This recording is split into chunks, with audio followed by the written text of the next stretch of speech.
O programa a seguir tem classificação indicativa livre. Agosto é um mês dedicado a fortalecer as ações de prevenção e promoção da saúde do homem. O objetivo da campanha Agosto Azul é motivar uma mudança cultural para que os homens procurem atendimento médico com mais frequência. Um estudo do Centro de Referência em Saúde do Homem de São Paulo mostra que 70% dos homens que procuram atendimento médico fazem isso por influência da mulher e dos filhos. Por isso, nas próximas semanas, você vai poder saber um pouco mais sobre as doenças que afetam os homens, como os cânceres e as doenças do coração, e descobrir que quem se cuida pode ter filhos mais tarde e viver a chamada paternidade tardia. O Olho Clínico está no ar.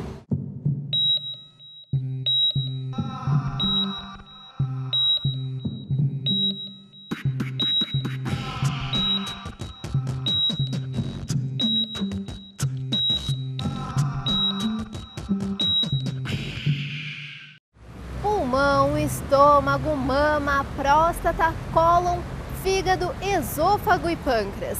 Os cânceres que atingem estes órgãos estão entre as 20 doenças que mais matam no Brasil.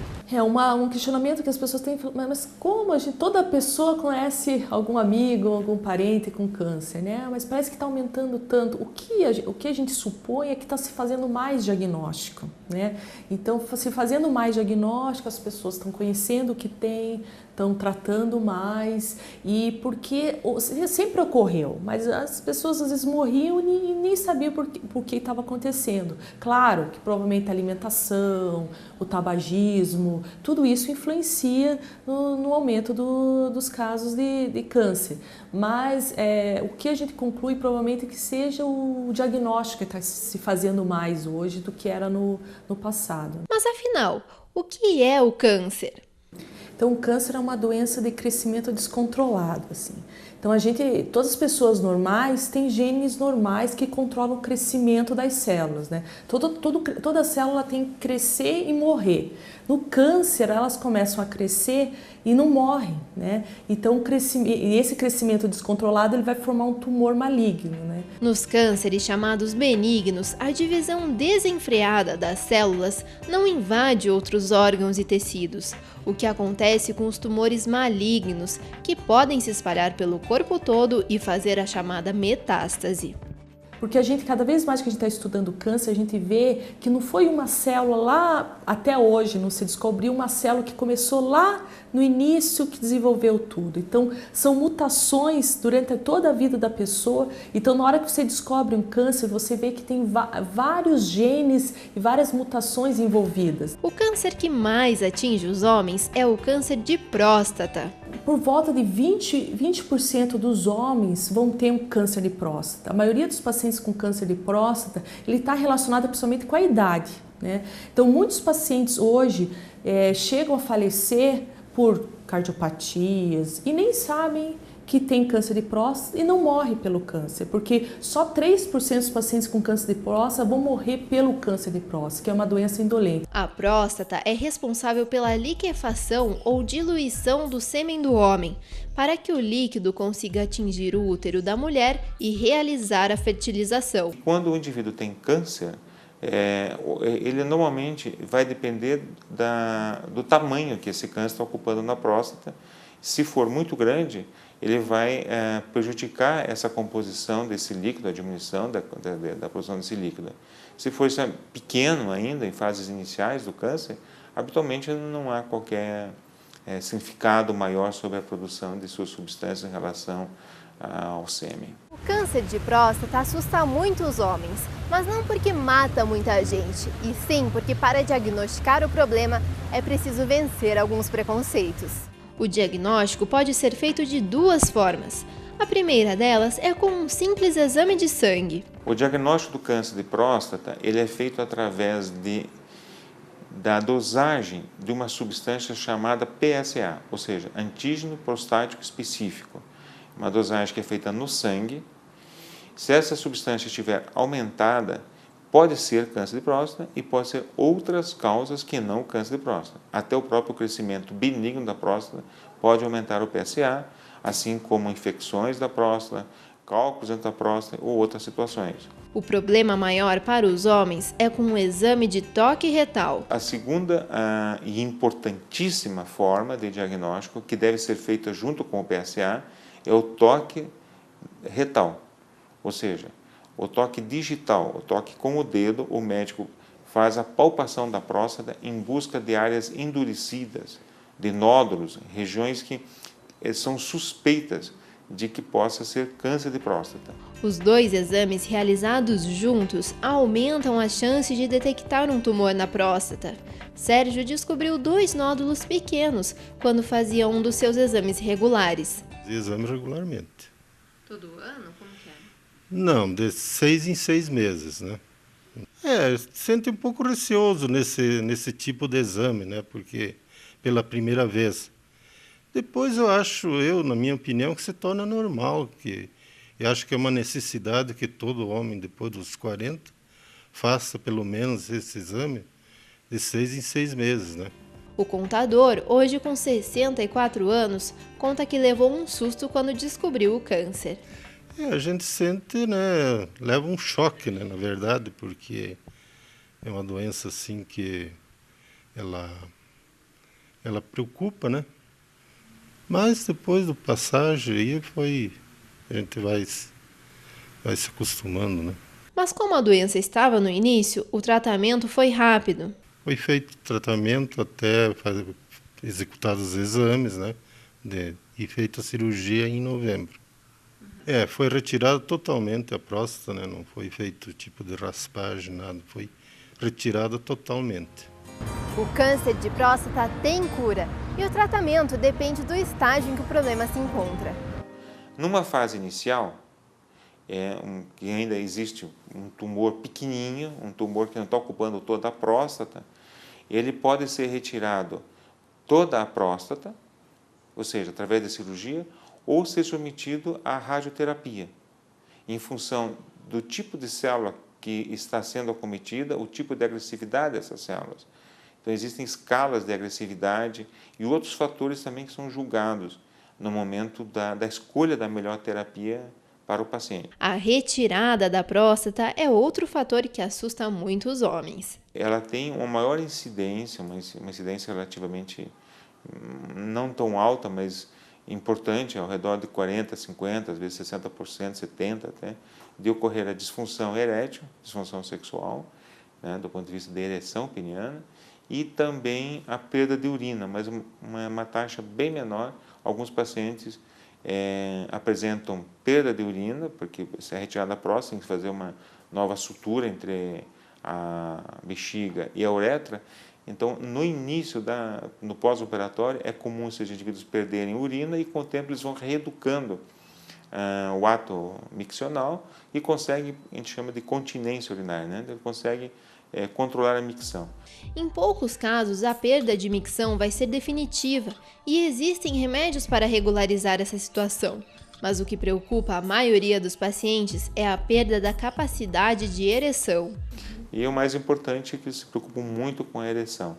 E nesses indivíduos também o tratamento para a disfunção erétil resolve o problema desses indivíduos. Se o paciente que retirou a próstata ainda pretende ter filhos, o processo terá que ser realizado em laboratório.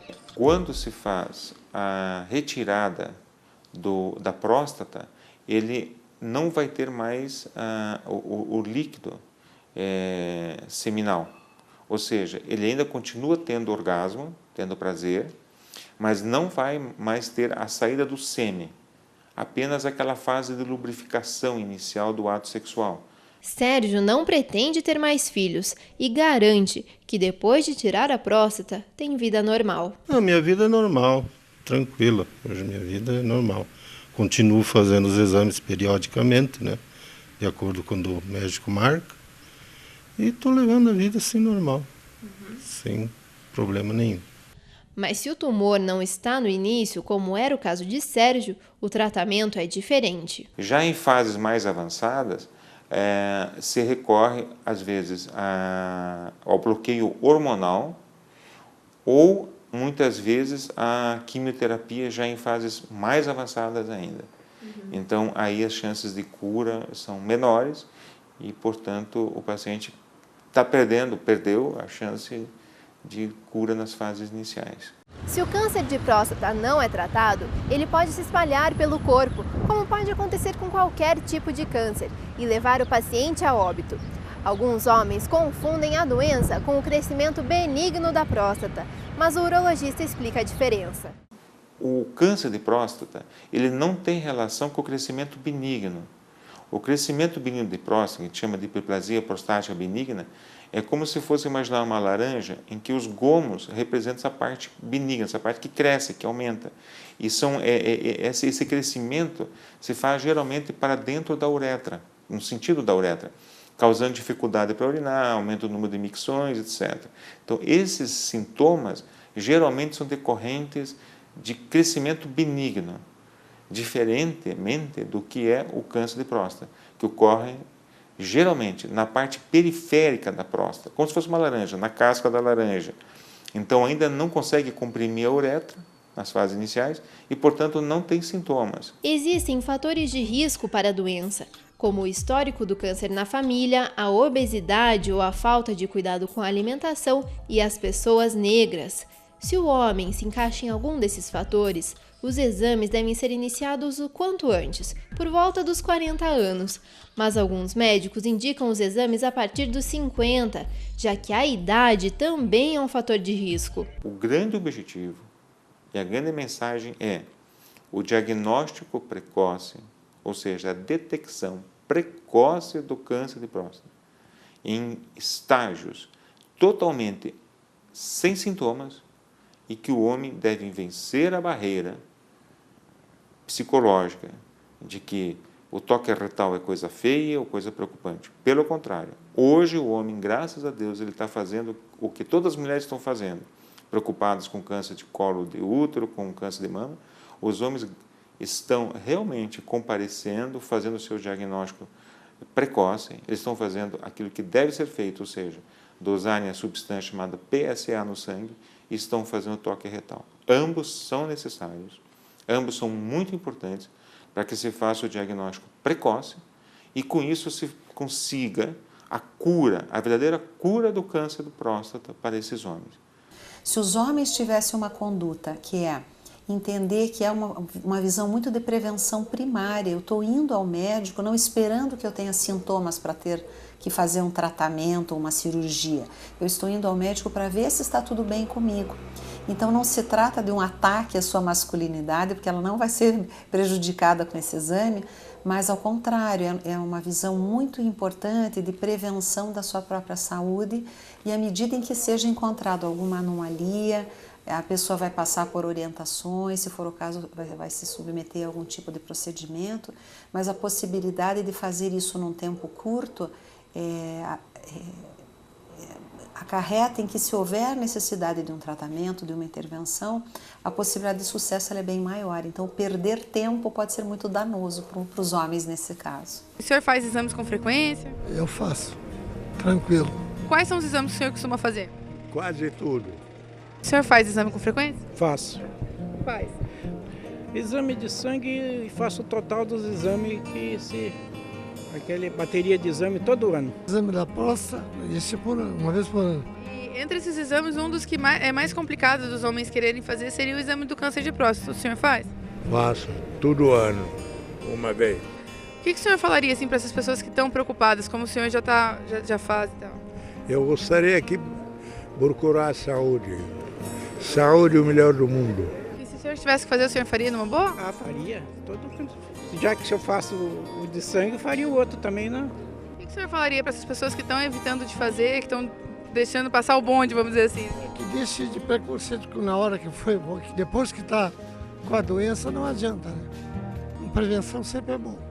O Olho Clínico de hoje termina por aqui. Na próxima semana vamos continuar a série sobre a saúde do homem, falando sobre as doenças cardiovasculares. Até semana que vem!